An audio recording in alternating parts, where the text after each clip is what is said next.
Bonjour et bienvenue dans cette troisième partie de notre série sur l'initiation au PHP. Dans la partie précédente, on avait vu comment lire des données dans une database, ici c'était des aliments, dans la table T aliments, et on avait vu comment pouvoir y rajouter de nouvelles entrées via un formulaire, tout ça en PHP. Donc on obtient ce qu'on a là maintenant sur notre écran. Alors, bien sûr, maintenant ce qu'on va faire dans cette partie, c'est voir comment mettre à jour ces données et aussi comment éventuellement en supprimer certaines. Alors, comment faire? Mais vous allez voir, c'est assez simple. On va simplement retourner sur notre code et on va réfléchir à l'endroit où on doit placer la suppression ou la mise à jour et puis réfléchir comment est-ce qu'on va la mettre en place.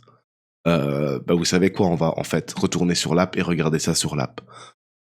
Voilà, comment, via l'interface, pouvoir mettre à jour une de ces lignes ou la supprimer. Moi, ce que je vous propose, c'est que l'on rajoute ici une quatrième colonne dans laquelle on aura deux boutons, un qui permet d'éditer et un qui permet de supprimer.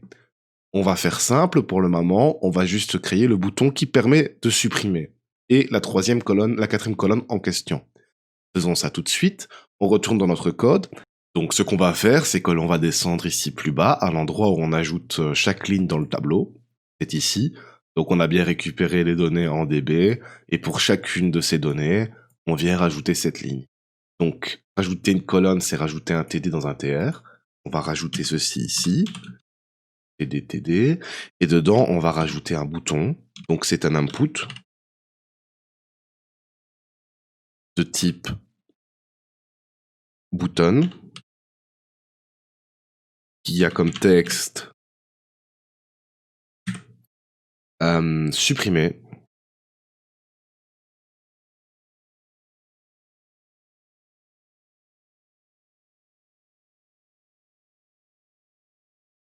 Voici. Donc maintenant, on devrait avoir un bouton supprimer qui s'affiche quand on rafraîchit la page. C'est bien le cas. On va créer une action derrière ce bouton. Alors, encore une fois, c'est pas du tout une critique du PHP ici, c'est juste pour vous ramener à la réalité. Si on se limite à du PHP, du HTML de base, vous allez voir qu'on va devoir, de la même manière que quand on entre un nouveau nom d'aliment et une nouvelle couleur, on va devoir recharger la page en lui disant de faire une action avant de pouvoir voir notre tableau à jour. On peut pas juste simplement cliquer sur patate brune et, sans rafraîchir la page, se retrouver avec un tableau où patate brune est supprimée. Quand on cliquera sur supprimer, il rafraîchira la page, on lui dira avant qu'il aille chercher en DB les données de supprimer patate brune, et ensuite il nous affichera un tableau sans patate brune. C'est ce qu'on veut arriver à faire là tout de suite. Alors comment faire ça? Ça va être très simple. On a vu que pour pouvoir renvoyer des informations à la page, ici on va devoir lui envoyer l'ID de la ligne à supprimer, très simplement, qu'on affiche donc dans la première colonne. Pour lui envoyer cet ID, on doit faire un post, comme on avait vu dans un formulaire. Et donc on va créer autour de cet input un formulaire. Il y aura une seule input dans ce formulaire qui sera un bouton pour submit, mais peu importe, c'est pas important. Donc ce qu'on va faire ici, c'est que l'on va créer donc un formulaire. On va taper form, action égale vers où il doit l'envoyer. Pour le moment, on se limite à tout renvoyer vers la même page qui est la page actuelle, index.php. La méthode utilisée. La méthode utilisée ici, de nouveau, comme on doit poster l'ID et que c'est une information, on va utiliser un post.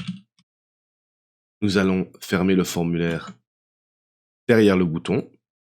Donc tout ça se passe autour de l'input qu'on a créé pour la suppression. Donc on a bien l'input qui est entouré par le formulaire. Ensuite, cet input, finalement, le type, à la place de mettre bouton, le type, on va l'appeler submit.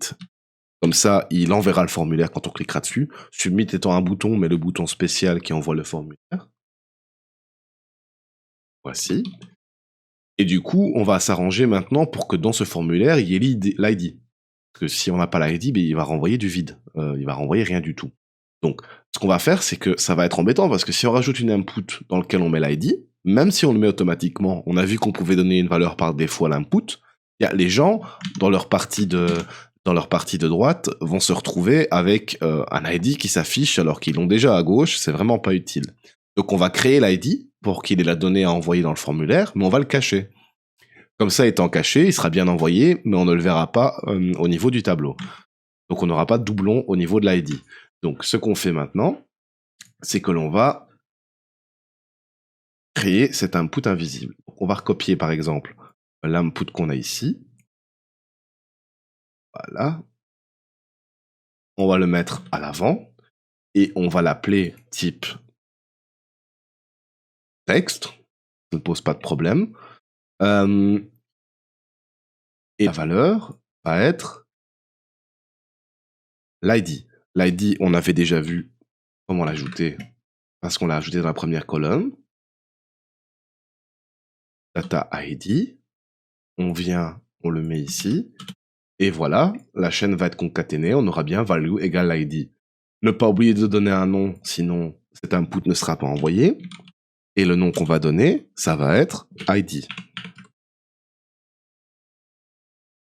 Alors, savoir que là, pour le moment, notre script PHP va recevoir en poste l'ID. Seulement, il ne sait toujours pas ce qu'il doit faire avec. Donc, ce qu'on va faire par facilité, c'est qu'on va envoyer un deuxième input qui s'appellera action. D'accord? Et cet input action, on va lui donner le verbe de ce qu'il doit faire. Si on lui dira, par exemple, delete. Donc, comme ça, quand il recevra un input avec une ID et un input avec un verbe et que ce verbe est delete, eh bien, il saura qu'il doit supprimer l'ID en question. Donc maintenant, on prend cet input, comme ceci, on le copie-colle encore plus à l'avant, et tout ça, bien sûr, s'exécutera au clic sur le bouton action, et donc, sur le bouton suppression, pardon, et donc on tape le nom, ça sera l'action, et la valeur, ça sera delete. Voilà.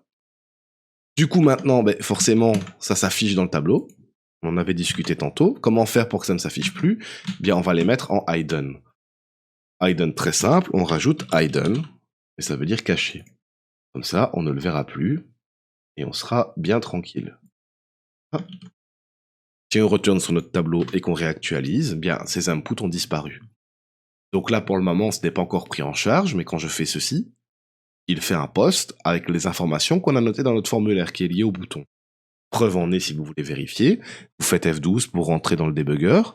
Vous allez dans votre page réseau et vous cliquez sur suppression d'un élément. Vous voyez qu'il a fait quoi? Il a fait un post.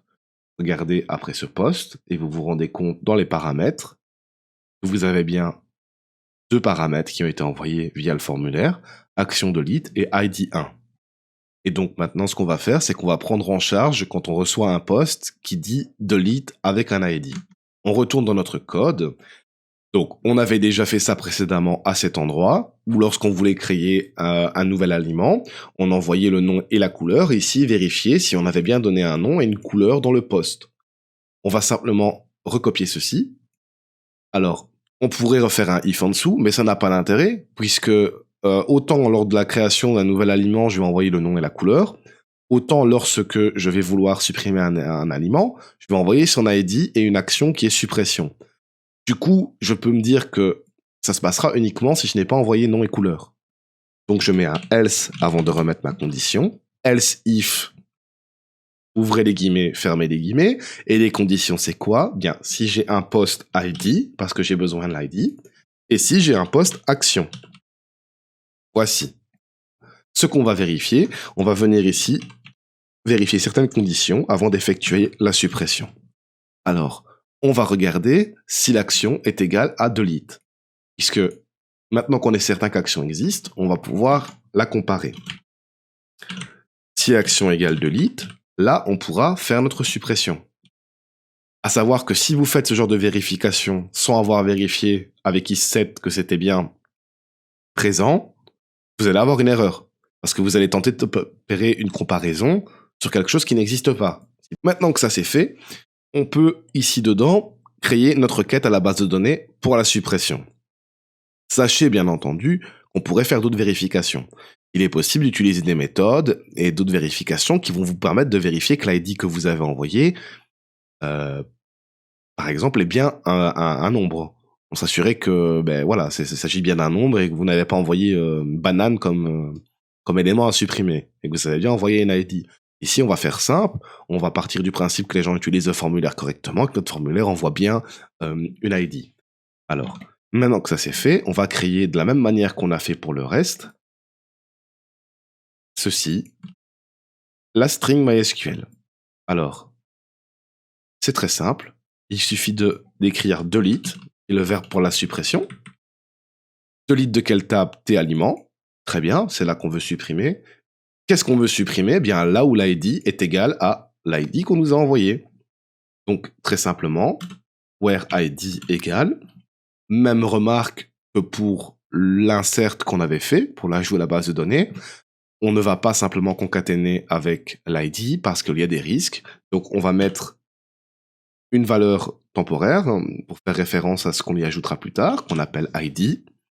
Ensuite, en dessous, on va pouvoir, de la même manière qu'on avait fait ça ici, avec l'insert, préparer la request. On prépare la DB en lui donnant le code SQL et ensuite on doit binder la value parce qu'il ne sait pas encore ce qu'il doit mettre dans ID. De la même manière qu'au-dessus, on peut faire un copier-coller. Maintenant qu'on a notre request qui est préparé, request, on lui bind une value. La value qu'on bind, c'est pour l'ID qu'on avait mis ici, avec les 2 points devant. Et ce qu'on veut binder, c'est le post ID. Post ID. Là maintenant, notre requête est complète. On peut l'exécuter. Donc, voici, on exécute. Comme à chaque fois, tout ceci qui est une requête en base de données, on met un try catch autour. Comme on a fait à chaque fois. Try et catch qui va arrêter l'exécution et afficher l'erreur si ça plante à n'importe quel moment. Voilà, voilà. Donc, si on a bien tout fait, on devrait se retrouver avec un système dans lequel, comme on l'a vu, le bouton de type submit qui s'appelle suppression, qui est disponible pour chaque ligne, fait partie d'un formulaire, et quand on clique dessus, va envoyer les données du formulaire, même si elles sont cachées. Ces données étant l'ID avec pour chaque ligne l'ID en question fait référence à la ligne sur laquelle on clique, ainsi que l'action, qui dans ce cas-là est delete. Notre script PHP, ici, va, avant de faire la lecture qui se trouve ici, faire non seulement l'insert, mais ça ne nous intéresse pas ici, mais les delete. Donc, si on a envoyé une ID, une action, que cette action est delete, il fera le delete, et quand il va chercher en DB les nouvelles informations, on devrait s'être débarrassé de la ligne en question. Alors donc maintenant, on va vérifier que ça fonctionne bien. Donc, ce qu'on fait, c'est que on va simplement se rendre sur notre application. Et une fois qu'on est sur l'application, eh bien, on va tenter de supprimer, par exemple, patate brune. On la supprime, patate brune a disparu. On va supprimer banane jaune a disparu.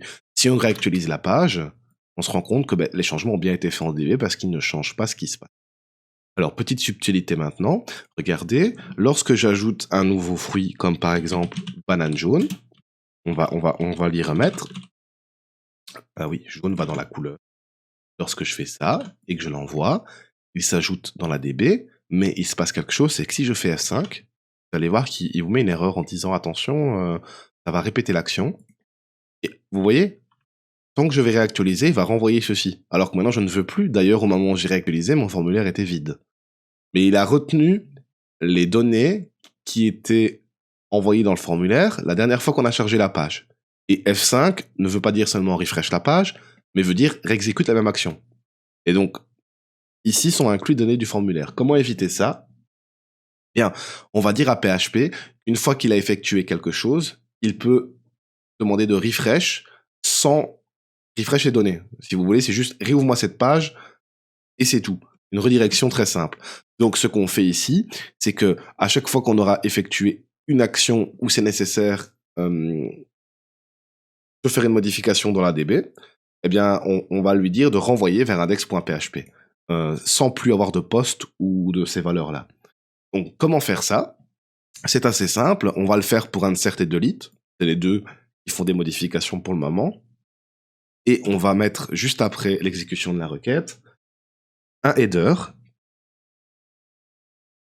Alors, un header, c'est une partie spéciale dans ce que vous recevez des pages web ou que vous envoyez. C'est un peu comme la carte de visite que la page web ou que vous envoyez avant d'avoir du contenu. Voilà. Et ici, simplement, cette carte de visite que PHP va renvoyer à votre navigateur va lui dire, mon ami, tu vas pouvoir rediriger l'utilisateur vers une nouvelle page. Alors, location, à quel endroit se trouve la page, 2 points, et l'endroit où la page se trouve, ça va être index.php. Ouais, d'ailleurs, j'allais concaténer, mais c'est inutile. On copie-colle cet header une nouvelle fois ici en dessous. Et donc maintenant, lorsqu'on postera ou qu'on supprimera, il y aura une redirection qui se fera, qui évitera, lorsqu'on fait F5, d'avoir des problèmes. Retournons sur notre page. Et maintenant, on va supprimer les doublons qu'on a créés. Et si maintenant je mets pomme jaune, que j'envoie et que je réactualise, et vous voyez que maintenant, là j'appuie sur F5, ça réactualise, ne reposte plus de bêtises. De la même manière, si je supprime pomme jaune et que je réactualise, il ne renvoie plus la demande de suppression pomme jaune. Avant, ça n'avait aucun effet, mais il le faisait. Il disait à chaque fois supprime pomme jaune, supprime pomme jaune, qui n'était pas utile. Ça faisait des requêtes DB qui étaient un peu stupides. Donc maintenant, on a géré le fait qu'à chaque fois qu'on modifie un truc en DB, il redirige vers la page où vous voulez qu'il redirige, pour éviter, si l'utilisateur refresh, qu'il réexécute l'action que l'utilisateur avait envoyée dans le formulaire la première fois. Rajoutons un fruit, on va rajouter, c'est un aliment, donc on va rajouter des patates. Comme ça, on revient là où on en était. Patates brunes. Hein. Maintenant, ce qu'on veut faire, c'est qu'on a bien une suppression qui fonctionne, on a un ajout qui fonctionne, des lectures qui fonctionnent. Qu'est-ce qu'il nous reste à faire? Il nous reste à faire la modification. Parce qu'on n'a pas forcément envie, dans un cas où on est un peu abruti et qu'on a fait une erreur dans pomme, où j'ai mis 2 S ici, on n'a pas envie de supprimer, de devoir tout retaper. On préférait cliquer sur un bouton, éditer la ligne en question, et valider. Comment faire ça? Alors pour faire ça, on va imaginer qu'on ait un petit bouton ici, éditer, qui lorsqu'on clique dessus, va nous envoyer vers une petite page édition, avec un input non couleur, dans lequel il y aura déjà les valeurs actuelles et où, quand je cliquerai sur mise à jour, cela mettra à jour. Comment faire ça? On va d'abord créer fameusement le bouton, forcément. Alors, retournons dans notre éditeur. Nous allons dans la même cellule qu'on a mis supprimer, ajouter, éditer. De nouveau, ce qu'on va faire, c'est qu'on va copier l'entièreté de ce formulaire. On va en avoir besoin. Le formulaire qui contient de nouveau qu'un bouton, un seul bouton et 2 boutons avec les références, donc l'action qu'on doit faire supprimer et l'ID en question. À la fin de ce formulaire, je recolle le doublon de ce formulaire, comme ça reste dans la même cellule. Là, bien sûr, on veut toujours faire un submit, mais ça sera pas suppression, ça sera édité. Ensuite, bien sûr, c'est très bien d'avoir l'input avec l'ID qui est caché, mais qu'on doit envoyer parce qu'on doit savoir ce qu'on édite, donc ça me va très bien. L'action, c'est très bien, sauf que maintenant, la valeur de l'action, on va pas la mettre à delete, on va la mettre à edit. On va vérifier que le formulaire fait bien ce qu'il faut, et le formulaire fait un post vers index.php. C'est parfait. Du coup, maintenant, si on réactualise, on se retrouve avec 2 boutons, suppression et édition. Si on vient ici, on se rend compte qu'il suffit de retourner à l'endroit où on a fait la suppression. Regardez les conditions qu'on a mises. On reçoit toujours un ID et une action. C'est pour ça que je n'ai pas mis toutes les conditions au même endroit. Donc, on reçoit un ID et une action. Donc, on se retrouve ici à l'intérieur. Sauf que maintenant, on ne doit plus vérifier si l'action vaut delete. Si elle ne vaut pas delete, qu'est-ce qu'elle peut valoir? Elle peut valoir edit. Ici, if action, else if. Sinon, si l'action égale edit, qu'est-ce qu'on va faire? On affichera un formulaire qui permet de faire l'édition. Sauf que finalement, est-ce que cette approche est intéressante? Est-ce que vous avez envie de devoir cliquer sur éditer? Il rafraîchit la page, il vous affiche ce type de ligne, puis vous validez et seulement ça édite? Je ne sais pas.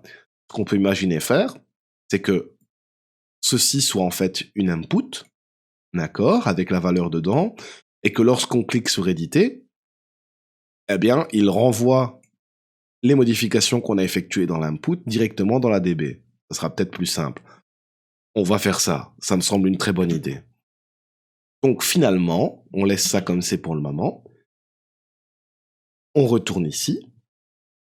Voilà. Et on se rend compte que pour faire ceci, eh bien, il faut qu'on mette le nom et la couleur de l'objet dans le formulaire qui va être envoyé pour qu'il sache quelles sont les valeurs qu'il doit mettre à jour. On va laisser le bouton suppression ici à l'arrière et on va copier le formulaire.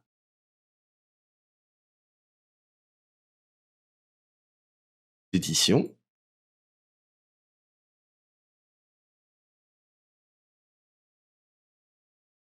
Juste avant. Comme ça, on a suppression qui est à l'arrière parce que c'est le truc qui est différent des autres. Hein.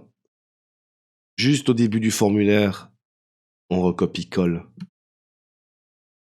édition. Sauf que maintenant, comme on valide la ligne, on peut laisser éditer, mais vous pourriez dire valider l'édition ou changer le texte. Hein. Donc, dans ce cas-là, il fait un submit. Alors, au niveau des inputs, eh bien, on a l'ID, c'est cool. On a l'action qui édite, c'est cool, mais on n'a toujours pas ici les valeurs de nom et de couleur. Ce qu'on a dit, c'est qu'on les voulait dans une input pour qu'ils sachent ce qu'ils devaient mettre comme nouvelle valeur. Donc, on va simplement déplacer le début du formulaire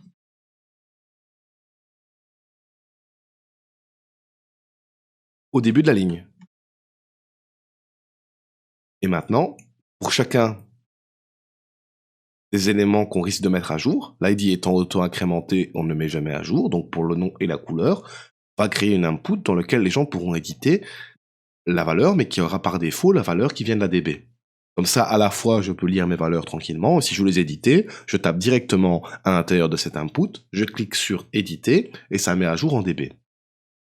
Donc, de nouveau, on va faire une input de type texte, qui aura pour valeur nom. Input, type égale texte, value égale, on mettra ici la valeur, on ferme l'input derrière, et la valeur c'est quoi? Bah, c'est cette partie. Et on vient simplement coller dans valeur. Donc entre ces guillemets, il y aura la valeur du nom. On va copier-coller cet input qu'on vient de créer ici à côté, dans la cellule suivante pour la couleur. On va prendre l'endroit où on concatène la couleur et venir le coller à cet endroit. Maintenant, ça ne sera pas envoyé dans le formulaire parce qu'on n'a pas encore donné un nom. Donc maintenant, on va donner un nom. Et le nom, pour le nom, sera nom. Oui, c'est un peu spécial, mais voilà. Et le nom pour la couleur sera couleur.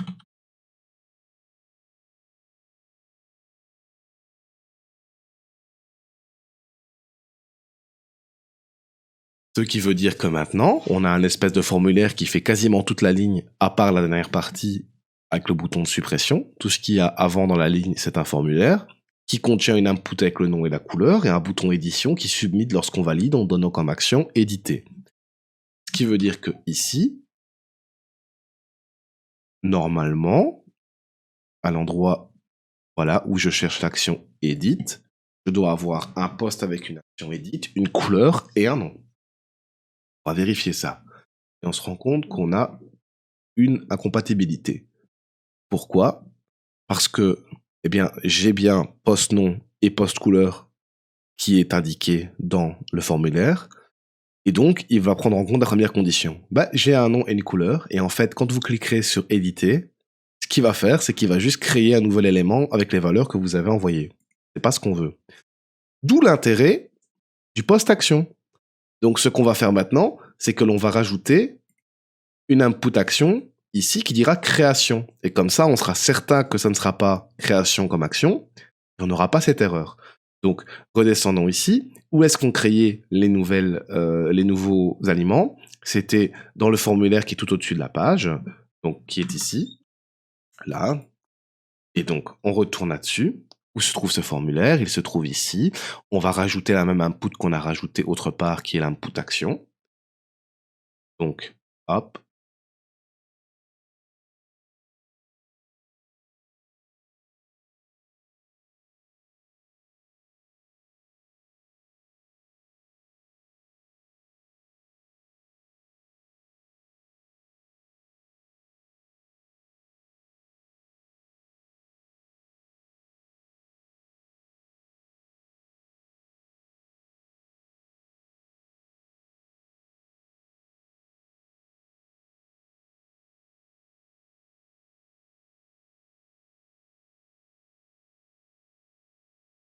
Donc on rajoute cette condition, donc if is set action, et là on se rend compte qu'on vérifie déjà l'action ici, ça apparaît un peu brouillon. Donc ce qu'on va faire, c'est que tout ce qu'on fait là sont des opérations DB. Et d'accord. Tout ce qu'on fait ici sont des opérations DB. Par défaut, donc ça c'est les updates et les deletes. Par défaut, et la création. Donc par défaut, il ne fait que lire. On va considérer que c'est la situation par défaut. Donc si on ne renvoie pas action depuis un formulaire, ça veut dire qu'on veut qu'il fasse le truc par défaut. Et de faire sa lecture en DB simplement. Donc ce qu'on va faire, c'est qu'on va mettre la première condition qui sera « est-ce que j'ai une action ?» Comme ça sera fait. Donc on n'aura plus besoin de vérifier ici parce qu'on sait qu'il l'a. On supprime ceci. On met une première grande condition qui est « if is cette action ». On ouvre les accolades. Voilà. On les ferme à la fin du bloc en question. On a déjà un truc plus propre. Donc on va pouvoir vérifier si on a une action. Maintenant, on va pouvoir vérifier quelle action. Et ce que l'on va faire, c'est que l'on va vérifier les différents cas. Donc, if action égale est.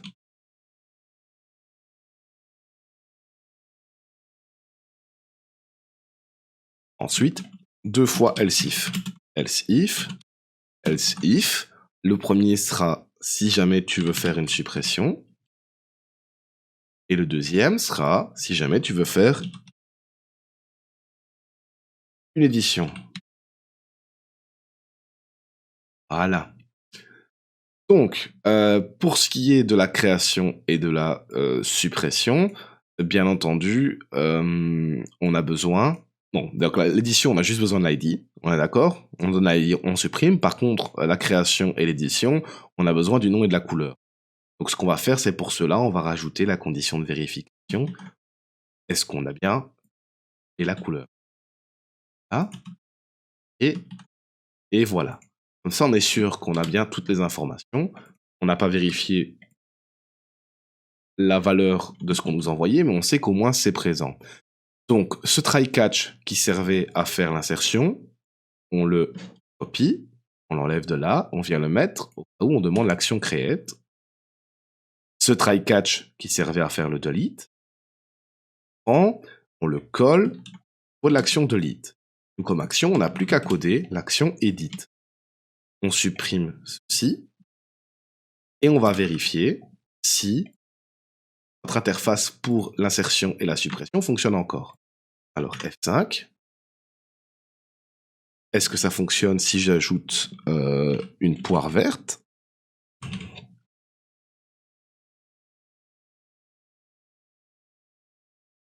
Ça fonctionne. Est-ce que ça fonctionne si je supprime poire verte? Ça fonctionne. Donc, on a des conditions plus propres et ça fonctionne toujours. Maintenant, on va s'occuper de l'édition à proprement parler. On a bien reçu un nom, une couleur et on a aussi un ID. Donc, on vérifie que l'ID est bien présent lui aussi. Maintenant, on va créer la requête MySQL, exactement de la même manière qu'on l'avait fait, c'est-à-dire une string, mais là ce n'est pas insert, ce n'est pas delete, c'est update, puisque c'est une mise à jour. On update quoi? On update la table et aliments. Et ce que l'on fait, c'est que on utilise set pour dire mais comme valeur, et ensuite l'ensemble de ce que l'on veut mettre à jour. On n'a que deux champs, c'est nom et couleur. Et nom égale, de nouveau, on fera un bind plus tard, donc on met deux points, nom, virgule, couleur égale, deux points, couleur, ou ça, bien, ou l'ID égale l'ID qu'on a envoyé. Si vous ne mettez pas ça, il va mettre à jour tout. On n'a pas envie qu'il mette à jour tout. On a envie qu'il mette à jour l'ID spécifique. Donc maintenant, on enlève cet espace qui n'a rien à faire ici. Et en dessous, on va préparer la request. Un copier-coller qui ne change pas. On prépare la request en lui injectant le SQL, si vous voulez. Ensuite, on bind les différentes valeurs. Si on n'a pas juste l'ID, on a bien l'ID, mais on a aussi la couleur et le nom. On copie-colle 2 fois et on vient rajouter nom, 2 points, nom, égale le post nom, et couleur, 2 points, couleur, égale la couleur. Maintenant, il sait comment s'y retrouver. On va pouvoir exécuter la request. Et aussi, bien sûr, renvoyer vers index.php. Évitez que, si jamais je réactualise ma page avec F5, de nouveau, il est edit en DB. Ça serait ridicule. Donc maintenant, ce qu'on fait, c'est qu'on va entourer tout ceci, qui est une requête MySQL, en try catch. Très important. Donc on met le try devant, on met catch derrière avec la prise en charge de l'erreur. Donc vous avez bien try, essaye-moi ça, catch en cas d'erreur, affiche-moi la valeur brute de l'erreur, et quitte PHP. N'oubliez pas que header a aussi pour fonction, ça va arrêter le script, donc vous ne recevrez pas ce qui se passe après, et ça va rediriger votre navigateur. Donc virtuellement, pour lui, toute cette sélection qu'on fait après, elle n'existe pas exécutée. Vous réaffichez la page sans les données du formulaire, du coup il n'y a plus d'action, et du coup il passe directement à la lecture en DB. Donc normalement ça devrait fonctionner. On va retourner sur notre navigateur, et maintenant on va cliquer sur pomme rouge, et on va supprimer le S qu'on a en trop. On clique sur éditer, virtuellement on a l'impression qu'il ne s'est rien passé, on va faire F5, on fait F5, et on se rend compte qu'effectivement maintenant pomme rouge n'a plus ce souci. Donc banane jaune, pomme rouge, on va peu rajouter banane avec un S, et normalement maintenant, banane devrait être avec un S. Banane est avec un S, on s'en rend compte en faisant un refresh. Bien sûr, rien ne vaut mieux que d'aller voir directement en DB, donc localhost /phpMyAdmin, on met nom d'utilisateur mot de passe, qui par défaut sont root sans mot de passe. On vient voir dans notre base de données de test, dans la table T-aliment, et on se rend compte que pomme a plus qu'un S et banane a bien un S. Donc on se rend compte que ça a bien fonctionné. On a réussi à effectuer des suppressions et des modifications. On a ça, plus des ajouts et de la lecture. Donc maintenant, vous savez interagir complètement avec la base de données. Ce que l'on peut voir, c'est que maintenant, votre app qui est ici, elle est complètement fonctionnelle. Je peux ajouter un aliment avec une couleur, l'éditer, le supprimer. Je sais virtuellement tout faire. Alors, dans le prochain épisode, ce que l'on fera, c'est que l'on regardera quelques principes DB pour essayer de rationaliser la manière dont on fonctionne. C'est important, ça vous servira, et ça nous permettra de voir d'autres petites subtilités au DB au niveau du fonctionnement. Et on verra aussi comment gérer des sessions. Pour le moment, virtuellement, chaque personne qui a l'URL de votre application peut s'y connecter.